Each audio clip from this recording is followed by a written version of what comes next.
pretty, isn't it? Perfectly balanced, as all things should be. Mungkin kalian setuju dengan kata-kata Thanos ini, bahwa alam ini seharusnya seimbang dengan sempurna. Karena itu, terlepas dari kejahatannya memusnahkan setengah makhluk di alam semesta menggunakan Infinity Stones, sepertinya Thanos mempunyai niat yang mulia, yaitu mengembalikan keseimbangan alam ini. If life is left unchecked, life will cease to exist. It needs correction. You don't know that!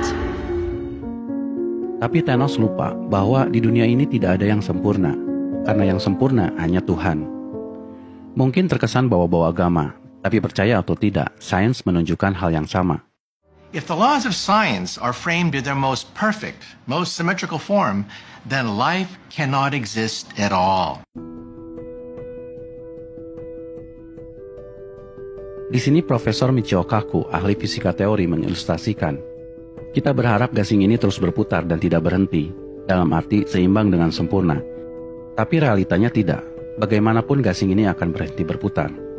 The slightest imperfection, the slightest little defect will cause it to vibrate, perturb, and fall to a lower energy state. Symmetry has been broken.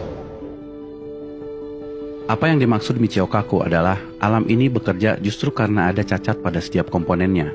Itulah yang menjadikan kita bisa melihat realita. Come back to reality, Tom.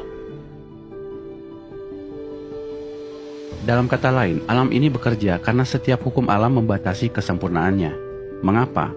Karena ia hanyalah potongan dari kesempurnaan yang sesungguhnya, yang dalam matematika disebut simetri. Seperti sayap kupu-kupu, kita tahu sayap kiri hanya sepotong dari sebelah kanan, karena kita tahu kedua sayapnya simetri. Maka kita melihat kesempurnaan kupu-kupu ketika melihat kedua sayapnya. Everything we see around us is nothing but fragments of this original perfection. Whenever you see a beautiful snowflake, a beautiful crystal, or even the symmetry of stars in the universe, that's a fragment. That's a piece of the original symmetry at the beginning of time. Konsep simetri dalam fisika pertama kali ditunjukkan oleh seorang matematikawan perempuan bernama Emmy Noether. Dia menunjukkan bahwa dari sudut pandang matematika, hukum-hukum fisika yang kita kenal seperti kekekalan momentum atau kekekalan energi sesungguhnya hanyalah konsekuensi dari simetri. Itu yang membuat para ilmuwan terus mengkoreksi teori-teori yang ada, seperti hukum gravitasi Newton yang kemudian dikoreksi oleh Einstein menjadi hukum relativitas umum. Dan semakin mereka mendalami, semakin mereka menyadari bahwa semua ini diatur oleh satu simetri yang sama. The laws are dictated really in their form by requiring tremendous amounts of symmetry. That's how we found them.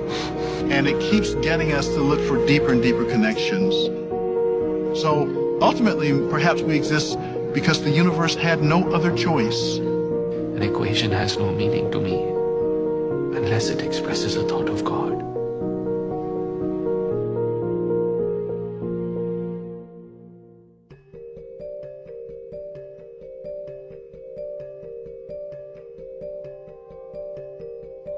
At the dawn of the universe, there was nothing. Boom! Big Bang sends 6 elemental crystals hurtling across the virgin universe. You're talking about the moment of creation. Yes. Big Bang, ini adalah teori di mana Stephen Hawking, yang mungkin kalian kenal sebagai ilmuwan ateis, sempat mengakui adanya sang pencipta. Itu ditulis dalam bukunya The Brief History of Time. If we ever learn this, it would be the ultimate triumph of human reason. For then we would know the mind of God. Do you mean this? Yes.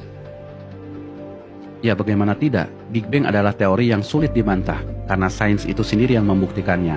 Hawking termasuk yang membuktikannya, bahwa alam semesta memiliki awal. You'd prove the universe had a beginning and thus a need for a creator. So here we have the Big Bang, and then the timeline of the internet. This is where we are. Penemuan teori ini berawal dari seorang astronom yang namanya dijadikan nama teleskop terbesar, Edwin Hubble. Dia orang pertama yang membuktikan dengan teleskopnya bahwa alam semesta ini benar-benar maha luas.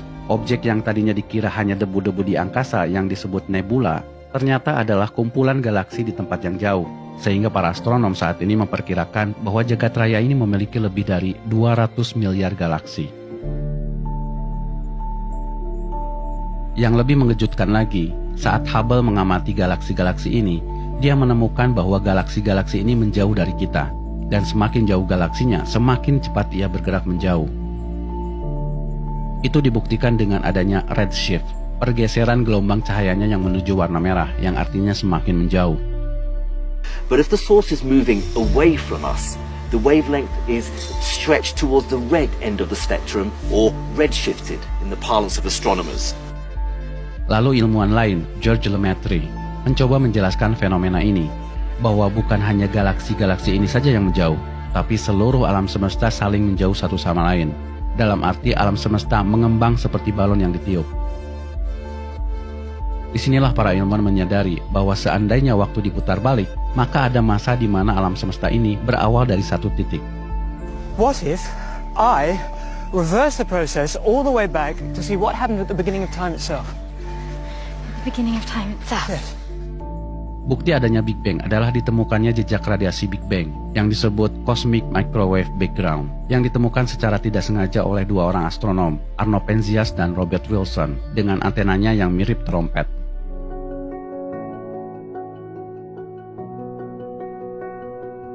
Tapi ada satu hal yang mungkin kalian salah paham tentang Big Bang. Mungkin kalian menyangka alam semesta ini tadinya kosong, lalu Big Bang mengisinya. Tidak, bahkan ruang kosong pun tidak ada, dan waktu pun belum ada. Karena Einstein terlanjur mengemukakan teori relativitas umum, bahwa materi, ruang, dan waktu adalah satu kesatuan. Artinya alam ini mengembang bersama ruang waktu itu sendiri.